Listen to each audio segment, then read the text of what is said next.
Here's how to make a server tag in Discord. So first of all, you need to go to your Discord server. Then you need to click on server boost.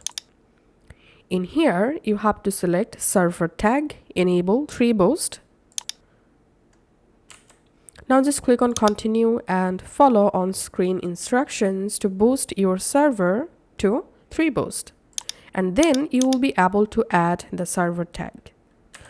After boosting your server, now click on your server name and open server settings. In this left-hand menu, click on server tag. And now click on choose name and here write your server tag name. Then you can choose here a badge for your server tag. You can choose here color for your server tag. So this is how you will be able to easily create your Discord server tag.